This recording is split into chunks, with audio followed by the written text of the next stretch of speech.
La radio tocaba suavemente Mr. Sandman, cuando Elena despertó sobresaltada, en su habitación de la pensión Flores, en un pequeño pueblo de Arizona. Corría el año 1952, y mientras América se recuperaba de la guerra, y abrazaba los electrodomésticos, y la conformidad social, ella se encontraba empapada en sudor, con el corazón desbocado, y la mente inundada de imágenes que no le pertenecían. El ventilador de techo giraba perezosamente, incapaz de disipar el calor de julio que se adhería a su piel como una segunda epidermis. Pero no era el calor lo que la había despertado. En sus sueños, el aroma de la salvia, ardiendo, impregnaba cada rincón de un espacio circular sagrado. Podía escuchar el ritmo ceremonial de tambores antiguos, sentir la vibración de cantos en una lengua que jamás había estudiado. Y en estas visiones, ella no era una forastera de piel clara, sino una poderosa guardiana cuyas palabras moldeaban el destino de su pueblo. La luz ambarina del amanecer se filtraba por las cortinas de gasa, proyectando sombras alargadas sobre el periódico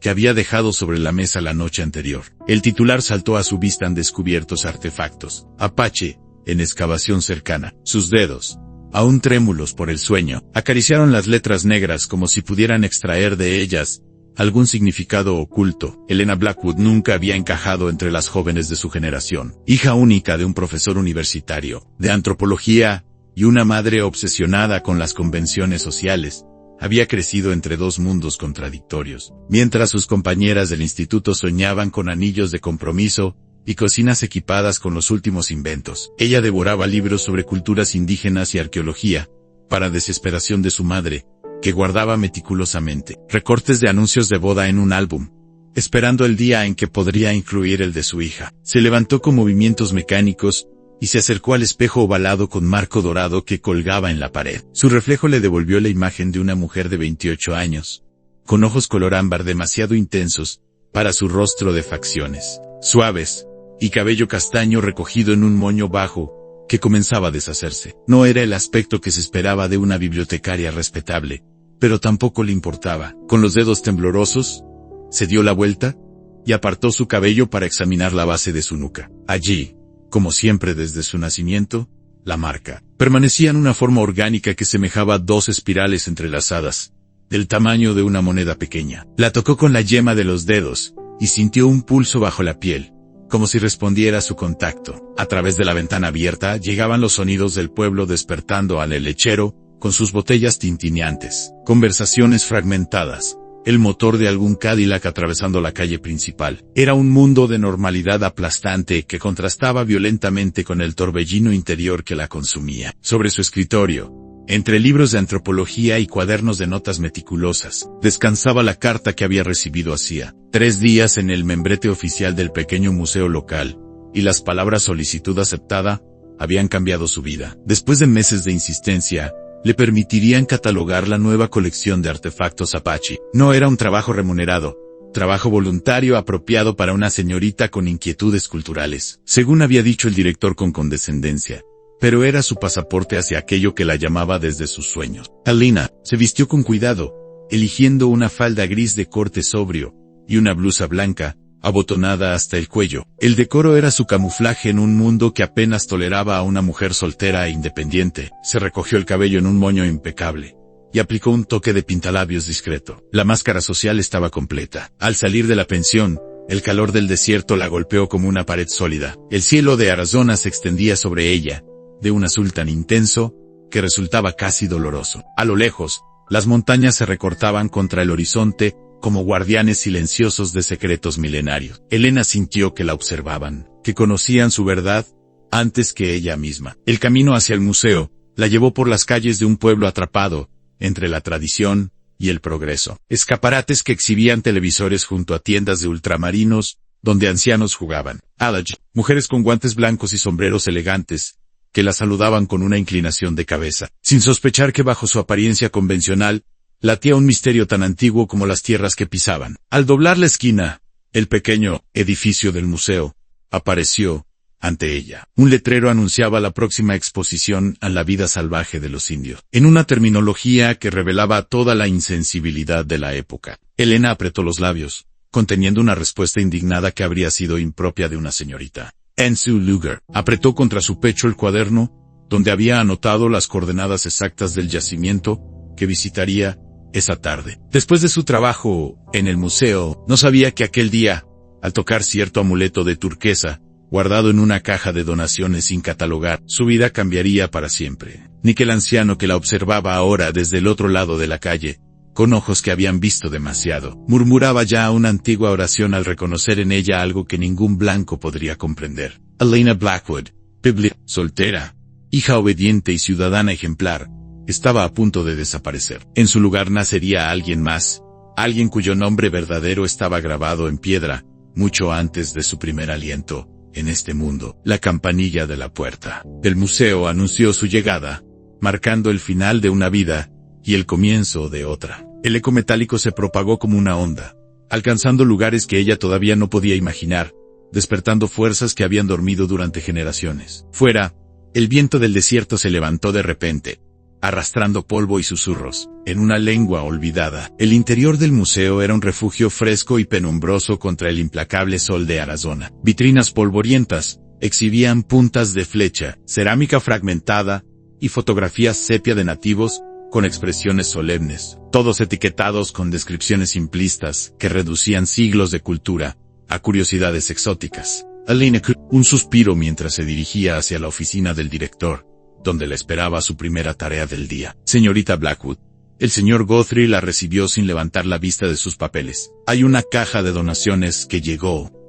Objetos sin valor particular, pero quizás pueda catalogarlos para nuestra sección de artesanía india. Su tono dejaba claro que consideraba aquella labor perfectamente adecuada para una mujer con aficiones culturales. Elena asintió educadamente, acostumbrada a esconder su vasta erudición tras una máscara de modestia femenina. La década de los 50 no perdonaba a las mujeres que exhibían demasiada inteligencia o ambición. La caja reposaba sobre una mesa en el almacén, un cajón de madera desgastada, con la palabra miscelánea garabateada a lápiz. Con meticulosidad, Elena fue extrayendo su contenido en cuentas de vidrio, fragmentos de tejidos, un mocasín infantil. Sus manos enguantadas manipulaban cada objeto con reverencia, como si pudiera absorber sus historias a través del contacto. Fue entonces cuando sus dedos rozaron algo envuelto en un trozo de gamuza desgastada. Al desenvolverlo, un amuleto turquesa tallada quedó expuesto a la tenue luz del almacén. La pieza,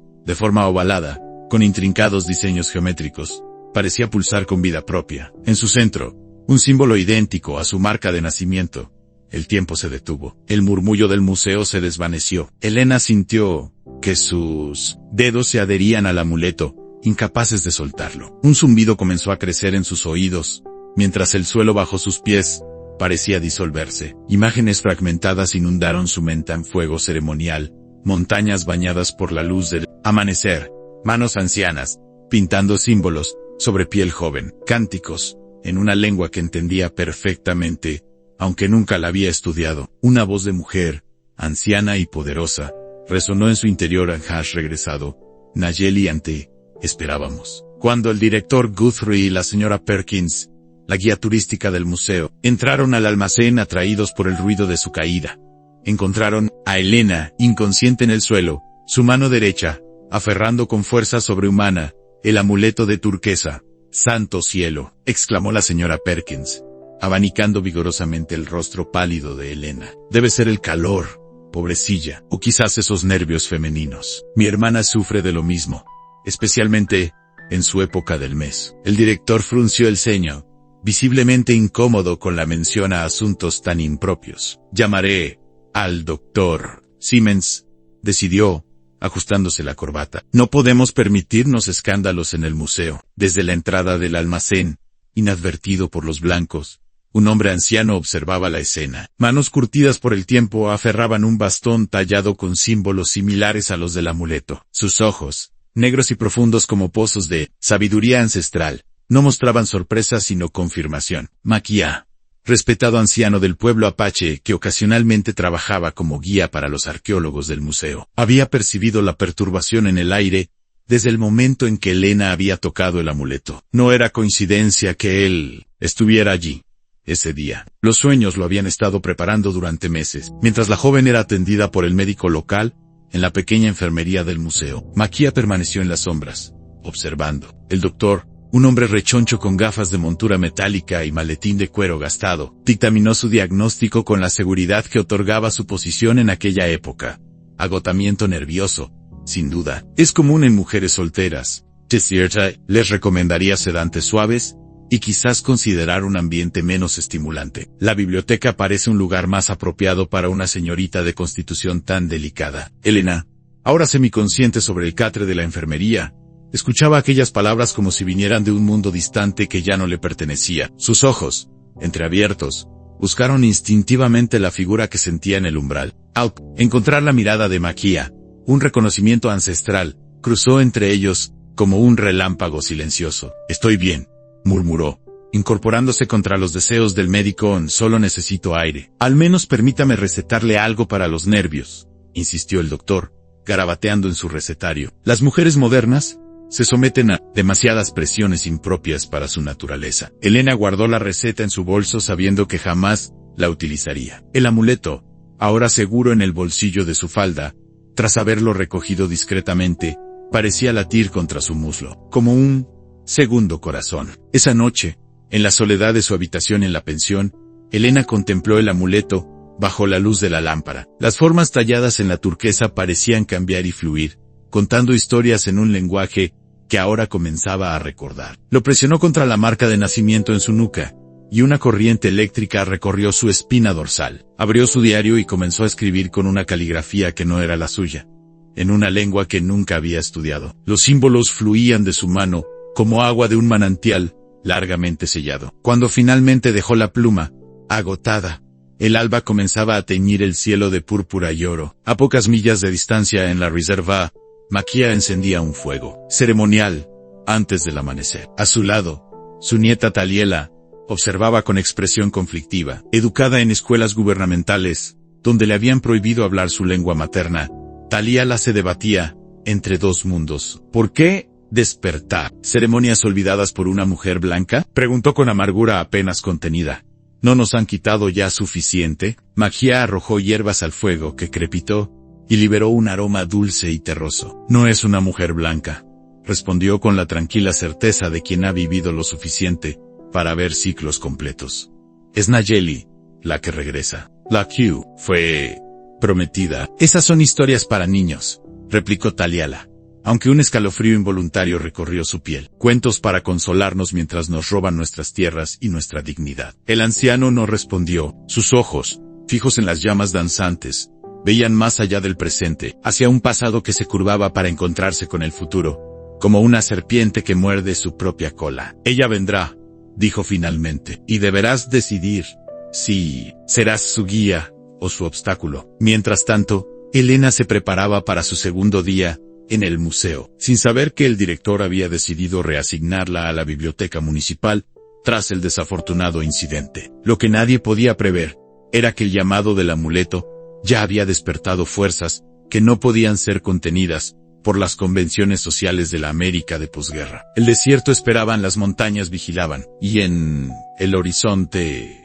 nubes de tormenta comenzaban a formarse, presagiando un cambio tan inevitable como las estaciones. La biblioteca municipal de Cedar Springs era un edificio victoriano de ladrillo rojo que parecía fuera de lugar entre los edificios más modernos que habían comenzado a brotar como hongos tras la guerra. Para Elena, su interior de madera oscura y estanterías que llegaban hasta el techo se había convertido en un refugio forzoso tras su episodio en el museo. «Es lo mejor para usted, señorita Blackwood», había dicho el director Guthrie con falsa preocupación. «El polvo de almacén no es adecuado para una constitución tan delicada». Elena había aceptado el traslado sin protestar, consciente de que cualquier resistencia solo confirmaría la opinión generalizada sobre su fragilidad mental. Además, la biblioteca ofrecía algo que necesitaba desesperadamente: acceso a registros históricos y la soledad suficiente para explorar el creciente caudal de conocimientos ancestrales que despertaba en ella cada noche. Había pasado una semana desde su encuentro con el amuleto. 7 noches de sueños tan vívidos que al despertar podía sentir el sabor de las hierbas ceremoniales en su boca y el calor de fuegos rituales en su piel. 7 mañanas estudiando las páginas de su diario, llenas de escritura automática en una lengua que ahora reconocía como apache mezcalero antiguo, un dialecto prácticamente extinto. En la quietud de la biblioteca, entre el olor a papel y encuadernación, Elena desempolvó archivos olvidados. Buscaba sin saber exactamente qué, dejándose guiar por una intuición que ya no cuestionaba. Fue así como descubrió la primera pista. Tangible. Una fotografía de 1912 que mostraba al personal del Hospital de la Reserva. Entre las enfermeras de uniformes almidonados, reconoció un rostro que había visto 1000 veces en el álbum familiar en su abuela, Margaret. El descubrimiento la dejó sin aliento. Su familia nunca había mencionado conexión alguna con la Reserva. Su abuela, fallecida cuando Elena apenas tenía 5 años, había sido descrita siempre como una respetable enfermera de Boston. ¿Por qué este secreto? ¿Y por qué sentía que este hallazgo era solo la superficie de una verdad mucho más profunda? La campanilla de la puerta interrumpió sus pensamientos. Un hombre alto de cabello oscuro y gafas de montura gruesa entró, trayendo consigo el calor del exterior. Elena reconoció al profesor James Cooper, recién llegado a la universidad local, para el semestre de otoño. Su reputación lo precedía, un brillante antropólogo, especializado en culturas del suroeste, pero considerado excéntrico por sus colegas, por su insistencia en dar voz y autoridad a los nativos, en sus propias historias. Señorita Blackwood, saludó, quitándose el sombrero. Me dijeron que podría ayudarme a localizar ciertos registros territoriales de 1880. Elena lo condujo hacia la sección de archivos locales, consciente de la mirada curiosa de la señora Palmer, la bibliotecaria jefe, que observaba desde su escritorio. Una mujer soltera no debía quedarse a solas con un hombre, incluso en un lugar tan público como la biblioteca. Las convenciones sociales de 1952 eran implacables. Escuché que usted trabajaba en el museo, catalogando artefactos Apache, comentó Cooper mientras examinaba un mapa descolorido. Algo en su tono, libre de condescendencia, hizo que Elena bajara, levemente, la guardia. Lo era, respondió con cautela, hasta que decidieron que era demasiado estimulante para mis nervios femeninos. Una sonrisa irónica cruzó el rostro de Cooper. Si en la ciencia moderna, y sus diagnósticos convenientes, para mantener el orden establecido, comentó, ajustándose las gafas. Mi hermana era arqueóloga. Tuvo que abandonar una prometedora carrera cuando su jefe decidió que su entusiasmo por las excavaciones era un síntoma de histeria latente. Este comentario tan franco y crítico con las normas sociales imperantes sorprendió a Elena. El profesor Cooper no parecía compartir los prejuicios de su época. ¿Puedo preguntarle algo, profesor?, dijo Elena, bajando la voz. Chef, ¿sabe usted sobre amuletos ceremoniales Apache, específicamente aquellos con símbolos de renacimiento? Ann Cooper la miró con intensidad renovada, como si la viera de verdad por primera vez. Es curioso que pregunte eso, respondió, mirando discretamente alrededor, para asegurarse de que nadie los escuchaba. Estoy investigando precisamente ese tema. Hay una colección privada en Phoenix, documentos que los historiadores oficiales prefieren ignorar. Elena sintió que el amuleto, oculto bajo su blusa, y colgando de una cadena contra su piel, pulsaba, como en respuesta. ¿Y qué dicen esos documentos?, preguntó, incapaz de disimular su interés. Hablan de guardianes del conocimiento que regresan cuando son más necesarios, respondió él en voz baja. De espíritus antiguos que encuentran nuevos cuerpos, cuando el equilibrio debe ser restaurado. Un escalofrío recorrió la espalda de Elena. Las palabras resonaban con sus visiones nocturnas, con los símbolos que ahora fluían de su mano cada noche. Suena a superstición, dijo, probando la reacción de Cooper. La ciencia occidental es muy joven y muy arrogante, señorita Blackwood, respondió él con una sonrisa tranquila. Hay conocimientos que existen desde mucho antes que nuestros microscopios y nuestras teorías. Conocimientos que sobreviven porque funcionan, no porque podamos explicarlos. La conversación fue interrumpida por la señora Palmer Quayonsey, con expresión reprobatoria, para anunciar que la biblioteca cerraría en 10 minutos. Cooper recogió sus notas y se despidió con una inclinación de cabeza.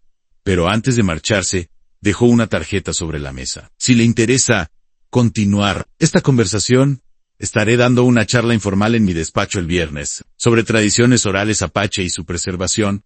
Hizo una pausa significativa. A veces, el conocimiento busca a quien debe preservarlo. Esa noche, mientras la luna llena bañaba las montañas con luz plateada, Elena tomó una decisión. El amuleto de turquesa descansaba sobre su mesilla de noche, brillando con luz propia. A su lado, la fotografía de su abuela y la tarjeta del profesor Cooper parecían señalar un camino que ya no podía ignorar. En la reserva, a millas de distancia, Maquia contemplaba la misma luna. Sus manos arrugadas trazaban símbolos en la tierra, mientras sus labios recitaban palabras tan antiguas como las montañas mismas. A su lado, Taliela observaba en silencio, dividida entre el escepticismo aprendido en las escuelas de los blancos y el conocimiento ancestral, que sentía vibrar en sus huesos cuando su abuelo cantaba. «Se acerca el momento», murmuró el anciano. «El círculo comienza a cerrarse». El viento del desierto se levantó, llevando sus palabras hacia Cedar Springs, hacia la ventana abierta donde Elena, con el amuleto en la mano, había tomado la decisión de cruzar el umbral hacia un mundo que la llamaba desde antes de su nacimiento. El despacho del profesor Cooper en el pequeño edificio de antropología de la universidad era un caos organizado en estanterías desbordantes de libros, mapas antiguos cubriendo las paredes y fotografías en blanco y negro de sitios arqueológicos. El aire olía a papel viejo, tabaco de pipa y posibilidades. Elena había acudido a la charla informal, vistiendo su conjunto más sobrio en falda gris, hasta la rodilla y blusa de algodón blanco abotonada hasta el cuello. Su cabello, recogido en un moño impecable, intentaba proyectar una imagen de respetabilidad académica. El amuleto de turquesa permanecía oculto bajo su ropa, secreto pero palpable contra su piel. Para su sorpresa, solo había otras 3 personas en la sala: un estudiante graduado de aspecto distraído, una mujer mayo con aire de bibliotecaria, jubilada, y un hombre nativo americano de unos 40 años que la observaba con intensidad desde un rincón. La ausencia de público numeroso revelaba cuán marginales seguían siendo estas investigaciones en la academia de los años 50. «Señorita Blackwood», saludó Cooper con genuino entusiasmo. «Le presento al profesor Robert Whitefeather, de la Universidad de Arizona. Es uno de los pocos académicos nativos en nuestro campo». El hombre se acercó y le tendió la mano. Su apretón fue firme, sus ojos oscuros escrutadores. «Cooper me ha hablado de su interés en los símbolos ceremoniales», dijo sin preámbulos. «No es un tema que muchos blancos aborden con sensibilidad adecuada». No era una acusación, sino una constatación. Elena notó que su acento delataba una educación formal, probablemente en alguna de las escuelas de asimilación que el gobierno había establecido para civilizar a los nativos. «No pretendo apropiarme de conocimientos que no me pertenecen», respondió ella con cautela. «Solo intento entender algo que está ocurriendo en mi vida». La charla comenzó poco después. Cooper presentó mapas antiguos que mostraban territorios Apache antes de las reservas, fotografías de petroglifos raramente documentados, y transcripciones de testimonios orales sobre ceremonias de renacimiento espiritual. Con cada imagen, con cada palabra, Elena sentía que el mundo se reorganizaba a su alrededor, como piezas de un rompecabezas cósmico, encajando finalmente. Cuando la presentación terminó y los otros asistentes se marcharon, Cooper cerró la puerta de su despacho y se volvió hacia Elena y Whitefeather con expresión grave. «Ahora podemos hablar con libertad», dijo. «Robert, ¿podrías examinar el amuleto?» Elena dio un respingo. «¿Cómo sabe?» «Lo vi en su mano el día que se desmayó en el museo», respondió Cooper. «Trabajaba catalogando una colección privada en la sala contigua». Nadie más lo notó. Con manos temblorosas, Elena extrajo el amuleto de turquesa y lo depositó sobre el escritorio de caoba. La piedra azul verdosa pareció cobrar vida bajo la luz de la lámpara, sus grabados antiguos profundizándose como si respiraran. Whitefeather lo examinó sin tocarlo, inclinándose sobre la mesa. Su respiración se alteró visiblemente. «Es auténtico», murmuró. «Un talismán de transferencia. Se creía que el último había sido destruido durante las guerras Apache». «¿Transferencia?», preguntó Elena, aunque algo en ella ya conocía la respuesta. «Nuestros ancianos creían que ciertos espíritus poderosos podían viajar a través del tiempo, encontrando nuevos cuerpos cuando eran necesarios», explicó Whitefeather con voz controlada. «El talismán sirve como puente entre el pasado y el presente, entre un recipiente y otro, entre una vida y otra», añadió Cooper. Elena sintió que la habitación giraba a su alrededor. Las implicaciones de aquellas palabras resonaban con sus sueños, con las palabras en lengua antigua que fluían de su mano por las noches. «¿Está sugiriendo que yo soy algún tipo de reencarnación?», preguntó, luchando por mantener la racionalidad a la que se había aferrado toda su vida. «La ciencia occidental no tiene terminología para esto», respondió Whitefeather. «Pero entre mi gente, se te llamaría Nayeli, la que regresa». El nombre reverberó dentro de ella, como si hubiera sido pronunciado en una cueva inmensa. Nayeli, el mismo nombre que había escuchado en sus visiones. «Necesito mostrarles algo», dijo Elena, sacando de su bolso el diario donde había estado escribiendo automáticamente durante las noches. No entiendo lo que significa, pero siento que es importante. Whitefeather tomó el cuaderno, y su expresión se transformó al pasar las páginas. Lágrimas asomaron a sus ojos, normalmente estoicos. Es la lengua ceremonial, murmuró. Dialectos rituales que se creían perdidos durante las campañas de asimilación.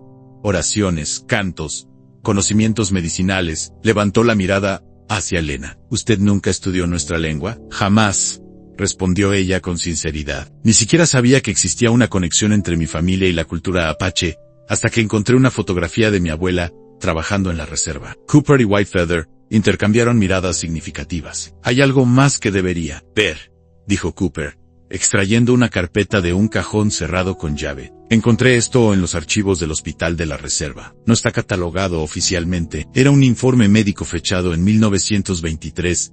El nombre de su abuela, Margaret Blackwood, aparecía como enfermera jefe. Y allí, en letra pequeña, pero inequívoca, un registro de nacimiento: Elena Margaret Blackwood, nacida de Sarah Blackwood, y padre desconocido. Pero eso es imposible, protestó Elena. Mi madre se llamaba Elizabeth, no Sarah. Y nací en Boston, en 1924. No en la reserva en 1923. Las fechas y lugares de nacimiento podían modificarse fácilmente en esa época, explicó Cooper con delicadeza, especialmente cuando había complicaciones raciales. La implicación quedó suspendida en el aire como polvo en un rayo de sol. Elena sintió que el suelo se abría bajo sus pies, mientras una verdad enterrada durante décadas emergía a la superficie. ¿Está diciendo que mi madre biológica era? Sarah Blackwood era la hija de su abuela, confirmó Whitefeather. Y según los registros orales de los ancianos, mantuvo una relación con Askuhichu, un líder espiritual de la tribu. Un hombre que llevaba el símbolo del renacimiento, el mismo que usted tiene marcado en su piel desde el nacimiento. El silencio que siguió fue tan denso, que parecía tener peso físico. Elena sentía que cada certeza sobre su identidad se desmoronaba y reconstruía simultáneamente, como una casa demolida para revelar un templo antiguo que siempre había estado allí, esperando. ¿Por qué ahora? Logró preguntar finalmente. ¿Por qué estos sueños, estas visiones, comenzaron ahora? Porque es cuando más se necesita el conocimiento que usted porta, respondió Whitefeather. Nuestras tierras enfrentan una sequía sin precedentes. Los ancianos hablan de profecías que anuncian la llegada de la que camina entre dos mundos, cuando el equilibrio deba ser restaurado. Afuera, el cielo de Arizona se oscureció repentinamente. Nubes de tormenta se acumulaban sobre las montañas, por primera vez en meses, como si respondieran a las palabras pronunciadas en aquel pequeño despacho universitario. El coche del profesor Cooper avanzaba lentamente por el camino de tierra que conducía a la reserva. Ira Studebaker, Tel 49, con la pintura azul descolorida por el sol implacable de Arizona. A su lado, Elena permanecía en silencio, el amuleto de turquesa visible, ahora, sobre su blusa blanca. Había abandonado el moño severo. Su cabello castaño caía libre sobre sus hombros, mecido por la brisa que entraba por la ventanilla abierta. 3 semanas habían pasado desde las revelaciones en el despacho de Cooper. 3 semanas, en las que Elena había renunciado a su trabajo en la biblioteca, empacado sus escasas pertenencias, y escrito una carta a sus padres adoptivos, que probablemente nunca enviaría. El mundo que había conocido, ordenado, previsible, asfixiante, se desvanecía en el espejo retrovisor como un espejismo del desierto. ¿Está segura de esto?, preguntó Cooper, rompiendo el silencio. La reserva no es como los libros o los museos, la realidad de la vida.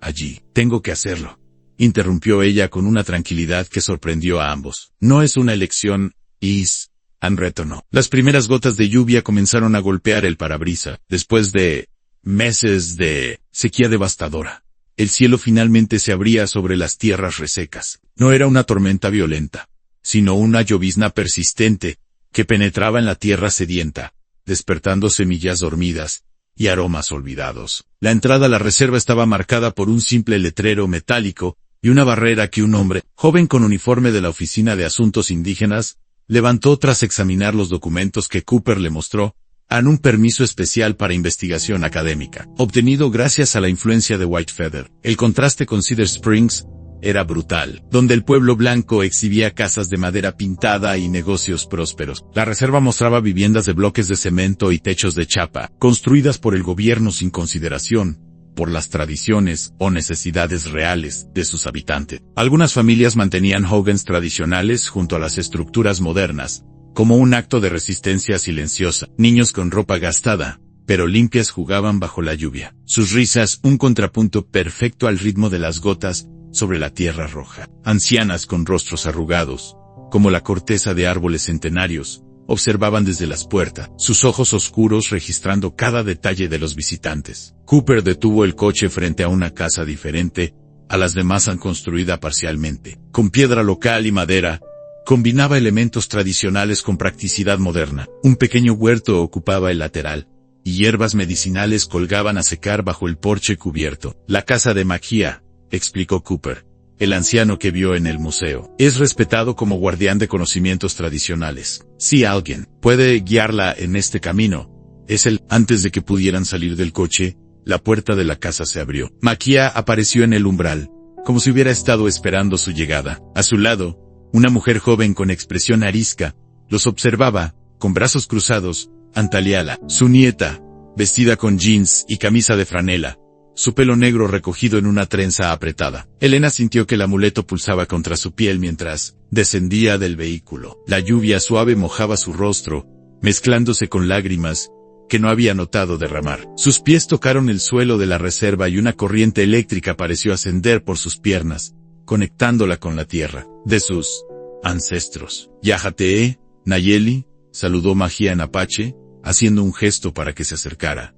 Has tardado mucho en volver a casa. No habla nuestra lengua, abuelo, intervino Taliala en inglés, con tono cortante. Es solo otra mujer blanca, jugando a ser india. Como todos los antropólogos que vienen a estudiarnos, como si fuéramos insectos, para sorpresa de todos, incluida ella misma. Elena respondió en fluido apache mezcalero.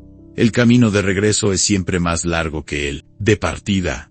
Anciano, he atravesado tiempo y dolor para encontrar lo que nunca debí perder. El rostro de Taliela se transformó en una máscara de asombro y recelo. Cooper, que no entendía la lengua pero percibía la importancia del momento, permaneció junto al coche, testigo silencioso de un encuentro que trascendía su comprensión académica. Ven, dijo Maquia, extendiendo una mano curtida hacia Elena. Hay mucho que recordar y poco tiempo. El interior de la casa era un espacio de transición. Muebles sencillos modernos convivían con objetos ceremoniales antiguos. Photograph, en blanco y negro de ancestros, se alineaban en una pared, junto a un teléfono negro de baquelita, símbolo de la modernidad impuesta. El aire olía a hierbas, cuero curtido, y el dulce aroma del pan recién horneado. Una vez dentro, lejos de miradas curiosas, Maquia tomó el rostro de Elena entre sus manos, examinándola como si buscara a alguien más tras sus ojos. El espíritu está despertando, pero aún no ha regresado por completo, diagnosticó. El cuerpo recuerda lo que la mente ha olvidado. ¿Esperas que creamos que esta mujer es la reencarnación de una medicina de hace 100 años? Espetó Talia. Solo porque tiene un amuleto y balbucea algunas frases en nuestra lengua, tu escepticismo es comprensible, respondió Elena, volviendo al inglés. Yo misma he luchado contra esta verdad, pero algo dentro de mí reconoce este lugar, estas montañas, como si las llevara grabadas en los huesos. La tensión entre ambas mujeres era palpable. Dos mundos, dos generaciones, dos formas de resistencia ante la opresión blanca. Antaliela, desde la educación occidental que le habían impuesto. Elena, desde la reconexión con raíces que le habían sido negadas. Si eres quien mi abuelo cree que eres, dijo finalmente Taliela, entonces conocerás el camino hacia el manantial sagrado, aquel que ningún antropólogo ha documentado jamás. Era un desafío, una prueba imposible. Elena sintió el peso de la mirada de todos sobre ella. El amuleto ardía contra su piel como hielo en llamas. Te llevaré allí mañana al amanecer, respondió con una certeza que nacía de algún lugar, más allá de su conciencia. Pero no como prueba, sino porque las aguas deben ser honradas, antes de que comience la verdadera labor. Y Seino, mientras Cooper regresaba a Cedar Springs, con la promesa de volver en unos días, Elena se instaló en una pequeña habitación de la casa de Maquia. Las paredes de adobe la rodeaban como un abrazo ancestral, mientras la lluvia continuaba cayendo. Afuera, un murmullo constante que parecía contar historias olvidadas. En la cocina, Taliala y su abuelo discutían en voz baja. Es peligroso, abuelo. Si la gente del gobierno descubre que estamos realizando ceremonias prohibidas, más peligroso es perder lo que somos, respondió el anciano. Las de los blancos te enseñaron a temer tu propia sombra. nieta mía. Me enseñaron a sobrevivir en su mundo, replicó ella con amargura. Un mundo que no perdona a quienes se aferran al pasado. No es el pasado lo que debemos preservar, sino la verdad. La voz de Maquia se suavizó. Why, la verdad es que somos parte de esta tierra como las montañas y los ríos. Nayeli ha regresado para recordárnoslo, tanto a nosotros como a sí misma. En su habitación, Elena escuchaba la conversación a través de las delgadas paredes, mientras desempacaba el escaso equipaje que había traído consigo. Entre sus pertenencias, encontró algo que no recordaba haber guardado en un pequeño recipiente de cristal lleno de tierra. Una tierra rojiza, que reconoció inmediatamente como proveniente del jardín de la casa donde había crecido en Boston. 2 tierras, 2 mundos, 2 identidades. La lluvia seguía cayendo afuera, borrando fronteras, mezclando lo separado, nutriendo semillas largamente dormidas. Y dentro de Elena Blackwood, Nayeli comenzaba a despertar por completo. El amanecer llegó con una claridad extraordinaria. La tormenta de la noche anterior había lavado el aire, revelando un cielo de un azul tan intenso que parecía vibrar. Elena despertó antes del alba, como si un reloj interno hubiera marcado el momento preciso. La marca en su nuca pulsaba con un calor que no era doloroso sino afirmativo, como un segundo corazón despertando tras un largo letargo. Se vistió con ropa que Maquia había dejado para ella, una falda larga de algodón teñido con tintes naturales, y una blusa simple adornada con cuentas que formaban el símbolo del agua. El atuendo no era un disfraz folclórico para turistas, sino ropa práctica adaptada a la vida en el desierto, con elementos que conectaban a la portadora con la identidad cultural de su pueblo. Al mirarse en el pequeño espejo de la habitación, Elena apenas reconoció a la mujer que le devolvía la mirada. Ya no era la bibliotecaria contenida de Cedar Springs, con su moño apretado y su expresión cauta. Algo más antiguo y más verdadero emergía en sus ojos. Talila la esperaba en la cocina, vestida con pantalones de mezclilla y botas de caminata resistentes. Su largo cabello negro estaba recogido en una trenza práctica, y cargaba una mochila con cantimploras y provisiones. Esperaba que te arrepintieras, dijo a modo de saludo. El camino al manantial no es para turistas o antropólogos de Salón. No soy ni lo uno ni lo otro, respondió Elena con serenidad, ajustándose el amuleto de turquesa alrededor del cuello. Y no temo al camino que debo recorrer. Maquia salió de su habitación apoyándose en un bastón tallado, con símbolos de agua y serpiente. Sus manos arrugadas sostenían un pequeño paquete envuelto en gamuza. Llevarás esto, dijo, entregándoselo a Elena. Son ofrendas para los guardianes del agua. La joven desenvolvió el paquete con cuidado. Contenía pequeñas figuras talladas en madera de álamo, semillas de maíz azul, y plumas de águila atadas con fibras de yuca. Que todo está conectado, explicó el anciano. El cielo y la tierra, el pasado y el futuro, lo visible y lo invisible. El sol apenas comenzaba a asomar sobre las montañas cuando las 2 mujeres iniciaron el ascenso. Talila lideraba el camino con pasos seguros, mientras Elena la seguía con una facilidad que sorprendió a ambas. El sendero, apenas visible para ojos no entrenados, serpenteaba entre formaciones rocosas y vegetación xerófila, que había reverdecido tras la lluvia. Saguaros centenarios se erguían como centinelas silenciosos, sus brazos extendidos hacia el cielo, en un gesto que parecía simultáneamente de súplica y bendición. Este camino no aparece en ningún mapa, comentó Talila, después de una hora de ascenso. El gobierno intentó cartografiar toda la reserva en los años 30, pero hay lugares que nuestros guías nunca revelaron. Lugares que no pueden ser poseídos, respondió Elena, las palabras surgiendo de algún lugar más profundo que su conciencia, solo visitados con el espíritu adecuado. Talula la miró de reojo, un destello de reconocimiento atravesando momentáneamente su expresión desconfiada. A medida que ascendían, el paisaje se transformaba sutilmente. La vegetación se volvía más densa, aparecían pequeños helechos en las grietas sombreadas, y el aire se cargaba de humedad. Elena sentía cada cambio como si fuera un mapa desplegándose. Dentro de ella, un conocimiento antiguo, emergiendo como agua de un manantial largamente sellado. Aquí es donde deberías perderte. Si fueras una impostora, dijo Talila, cuando llegaron a una bifurcación invisible, donde el sendero parecía desvanecerse entre rocas idénticas. ¿Hacia dónde ahora, Elena Blackwood? El desafío era evidente, pero Elena no sentía miedo ni duda. Cerró los ojos y dejó que sus pies la guiaran. Giró a la izquierda, hacia una formación rocosa que parecía un muro impenetrable, y con seguridad palpó la piedra hasta encontrar un pasaje oculto, una grieta apenas lo suficientemente ancha, para que una persona delgada se deslizara de lado. Nayeli, corrigió suavemente, sin arrogancia. Mi nombre es Nayeli cuando estoy en este camino. El rostro de Taliola se tensó, pero no respondió. En silencio, siguió a Elena a través del pasaje estrecho. El sonido llegó a ellas, antes que la vistan, un murmullo líquido, musical, que reverberaba en las paredes de piedra del cañón secreto. Cuando finalmente emergieron en un pequeño valle oculto, el manantial sagrado se reveló ante ellas. No era espectacular en términos de tamaño, sino en su perfecta armonía en agua cristalina.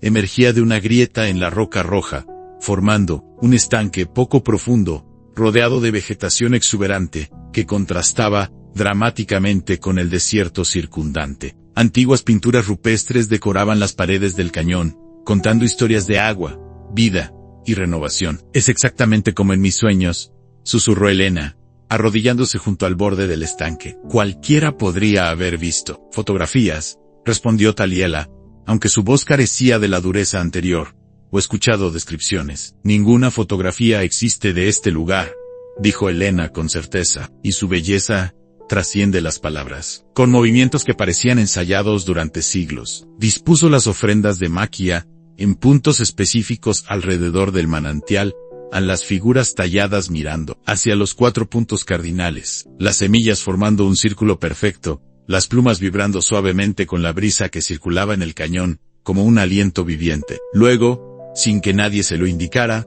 comenzó a cantar, un canto bajo, rítmico, en un dialecto tan antiguo que incluso Talila, criada con las historias de su abuelo, apenas comprendía fragmentos. Era una oración de agradecimiento al agua, a la tierra que la guardaba, al cielo que la renovaba. Una promesa de protección y respeto. Mae, cantaba. Elena extrajo de su bolsillo el pequeño frasco con tierra de Boston, y lo abrió. Con dedos trémulos, mezcló aquella tierra con la del manantial, uniendo simbólicamente los 2 mundos que habitaban en ella. 2 sangres, una vida, murmuró en inglés, y luego repitió las palabras en apache. 2 caminos, un destino. Algo cambió en ese momento. Una energía casi palpable circuló entre el agua, la tierra mezclada, y las 2 mujeres. La marca en la nuca de Elena pulsó con tal intensidad, que Talila pudo verla brillar a través de la piel. Siempre creí que las historias de mi abuelo eran solo eso. Historias, confesó Taliala, arrodillándose junto a Elena. Formas de consolarnos, mientras perdíamos nuestra tierra, nuestra lengua, nuestra identidad. Las historias son mapas, respondió Elena, tomando sus manos. Nos muestran caminos cuando creemos que estamos perdidos. ¿Y cuál es nuestro camino ahora? Nayeli, preguntó Taliala, pronunciando el nombre ancestral sin ironía por primera vez. Proteger lo que queda, recuperar lo que se pueda, recordar siempre, respondió ella, y el manantial pareció murmurar su aprobación. El regreso fue silencioso, cada mujer absorta en sus pensamientos, mientras el sol alcanzaba su cenit sobre el desierto reverdecido. Al llegar a la casa de Maquia, encontraron al anciano conversando gravemente con el profesor Cooper, quien había regresado antes de lo previsto. Sus rostros sombríos anunciaban problemas. La compañía minera occidental ha presentado solicitudes para explorar terrenos adyacentes a la reserva, explicó Cooper sin preámbulos. Terrenos que incluyen las montañas donde se encuentra el manantial. El mundo moderno, con sus ambiciones y maquinaria legal, volvía a amenazar lo que habían protegido durante generaciones. El otoño había teñido las escasas hojas del desierto, con tonos dorados y cobrizos. Cuando la audiencia pública sobre los derechos mineros se celebró en el ayuntamiento de Cedar Springs, el edificio de ladrillo rojo, con sus columnas blancas y aire de falsa dignidad colonial,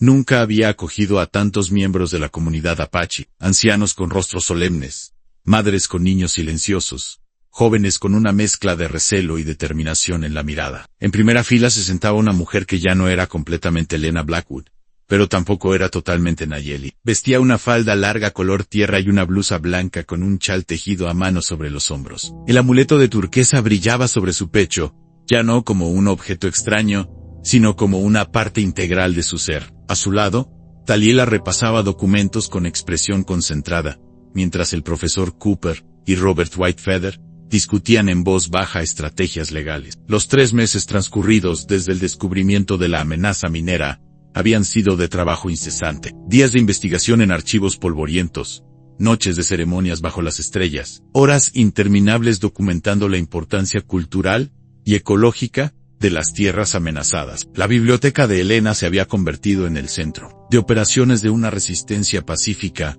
pero implacable. El consejo está listo para escuchar los alegatos finales, anunció el alcalde, un hombre de rostro enrojecido y expresión impaciente. La compañía minera occidental dispondrá de 15 minutos, seguida por los representantes de la comunidad apache. El representante de la minera, un abogado de traje impecable y maletín de cuero brillante, desplegó gráficos económicos y prometió empleos, prosperidad y un desarrollo responsable que respetaría el patrimonio local. Sus palabras, pulidas como guijarros de río, fluían con la confianza de quien rara vez encontraba resistencia. Cuando llegó el turno de la comunidad, no fue Whitefeather ni Cooper quien se levantó, tampoco los ancianos de la tribu. Fewell, quien caminó hasta el podio, llevando consigo un pequeño bulto envuelto en tela de algodón. Mi nombre, comenzó con voz clara, que llenó la sala sin necesidad de micrófono, es Nayeli Blackwood. Soy nieta de Margaret Blackwood y bisnieta de Asku Hichu,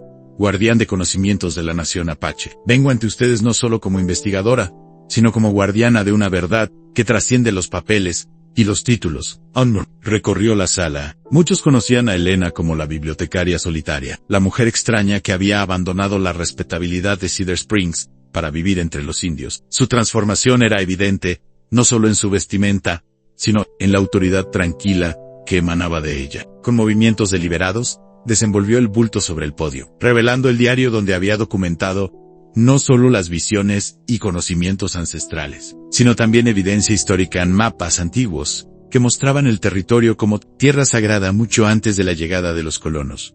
Cartas de su abuela, que confirmaban acuerdos verbales nunca honrados. Estudios geológicos que probaban la importancia del sistema acuífero para toda la región. Lo que la compañía minera occidental llama terreno sin desarrollar, es, en realidad, la fuente vital de aguas subterráneas que alimentan no solo la reserva, sino también los ranchos y granjas de Cedar Springs, explicó, desplegando un mapa hidrológico preparado por Cooper. La extracción minera contaminará estas aguas, afectando a todos por igual. Sus palabras no eran acusatorias sino factuales, respaldadas por evidencia que ni siquiera el abogado de la minera podía desacreditar fácilmente. Durante la siguiente hora, Nayeli presentó un caso tan sólido que incluso el alcalde, notoriamente favorable a los intereses empresariales, se removía incómodo en su asiento. No venimos a pedir favores, concluyó, su voz adquiriendo la cadencia rítmica de las historias orales de su pueblo. Venimos a recordarles una verdad antigua, que todos bebemos de las mismas aguas,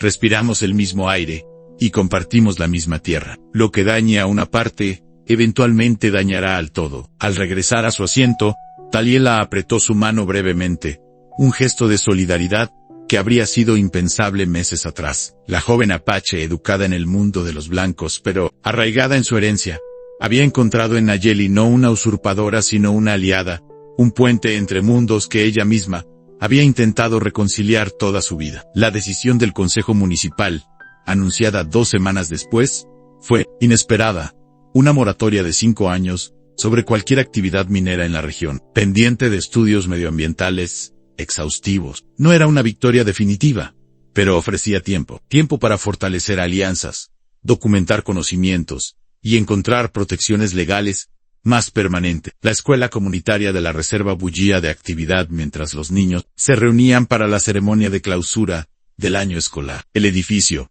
construido con piedra local y diseñado para aprovechar la luz natural y las corrientes de aire, era muy diferente de las estructuras institucionales que el gobierno había impuesto décadas atrás. En sus aulas se enseñaba tanto el inglés como el apache, tanto ciencias occidentales como conocimientos tradicionales. En el centro del patio circular, una mujer de unos 50 años, con el cabello castaño veteado de plata y ojos color ámbar que reflejaban la sabiduría acumulada, supervisaba los preparativos. Nayeli Blackwood, ahora conocida respetuosamente como maestra de las aguas, acariciaba distraídamente el amuleto de turquesa, que nunca abandonaba su cuello a su lado. Una mujer más joven daba instrucciones a un grupo de adolescentes, que preparaban una exhibición de mapas hidrológicos tradicionales y modernos. Asegúrense de que los visitantes entiendan la correlación entre los símbolos antiguos Y los datos científicos, indicaba Taliola, ahora directora del Centro de Estudios Ambientales y Culturales que habían fundado juntas 15 años.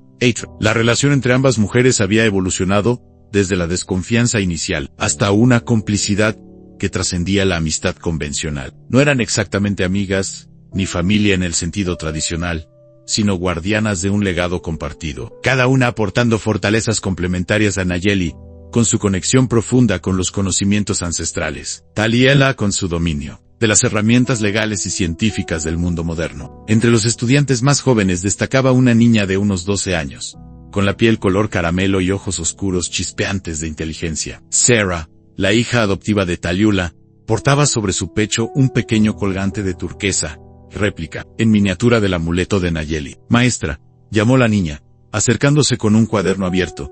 He terminado de transcribir el canto del agua que me enseñó. ¿Puedo mostrarlo en la exposición? Nayeli examinó las anotaciones, precisas y detalladas, donde la joven había registrado, no solo las palabras, sino también el ritmo y las inflexiones del antiguo canto ceremonial. Es perfecto, pequeña, aprobó, acariciando suavemente el cabello de la niña. Pronto estarás lista para aprender los cantos de sanación. Un brillo de orgullo iluminó el rostro de Sarah.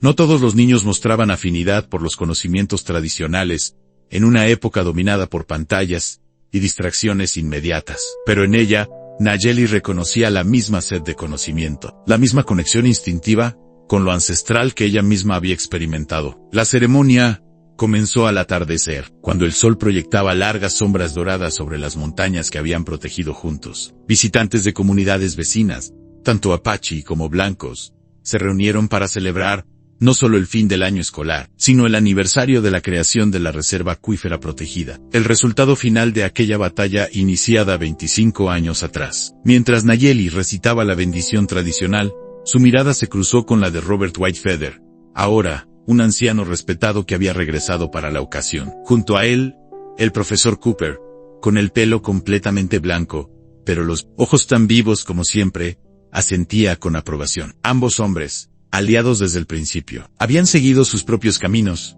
pero nunca habían olvidado el papel que jugaron en aquella transformación que trascendió lo personal para convertirse en comunitaria. Más tarde, cuando la mayoría de los visitantes se habían marchado, y solo quedaban algunos estudiantes, ayudando a recoger, Sarah se acercó a Nayeli con una pregunta que evidentemente llevaba tiempo queriendo formular.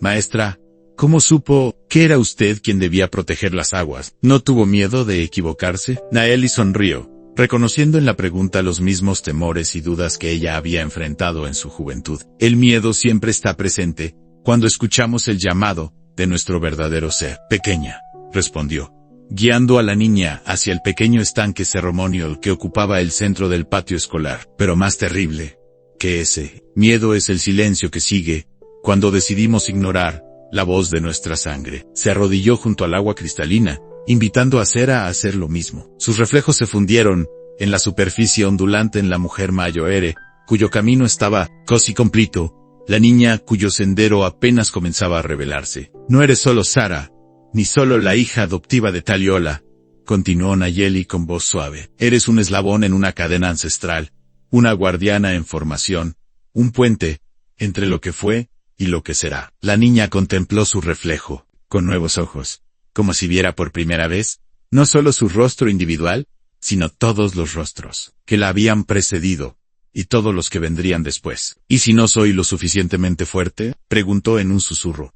Nadie lo es, por sí solo, respondió Nayeli. Yo no habría encontrado mi camino sin Maquia, sin Talila, sin Cooper y Whitefeather. La verdadera fortaleza está en reconocer que somos parte de algo mayor que nosotros mismos. Mientras el sol se ponía tras las montañas que habían protegido contra viento y marea, tiñendo el cielo de púrpura y oro, Nayeli Blackwood observó a la niña que algún día continuaría su labor. El círculo se completaba, como siempre. Había estado destinado a hacerlo. No era un final, sino una continuación, un eco de sangre, que resonaría a través de generaciones futuras, llevando consigo la memoria de aguas ancestrales y promesas cumplidas.